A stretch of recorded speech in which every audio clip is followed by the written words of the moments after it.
বন্ধুরা, আশা করি তোমরা ভালো আছো। আজ আমি বুটের ডাল বানাবো।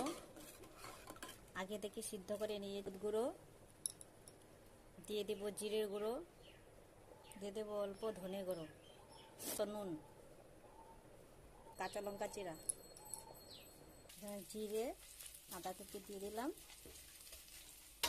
দিয়ে দেবো এর মধ্যে নারিকেল হয়ে গেছে, দিয়ে দেবো এর মধ্যে ডাল। এটাকে আমি এখন নামিয়ে নেব, সম্বাস দিব। জিরে, আদা কুচি দিয়ে দিলাম, দিয়ে দেবো এর মধ্যে নারিকেল ডাল। বুটের ডাল হয়ে গেছে, নামিয়ে নেব।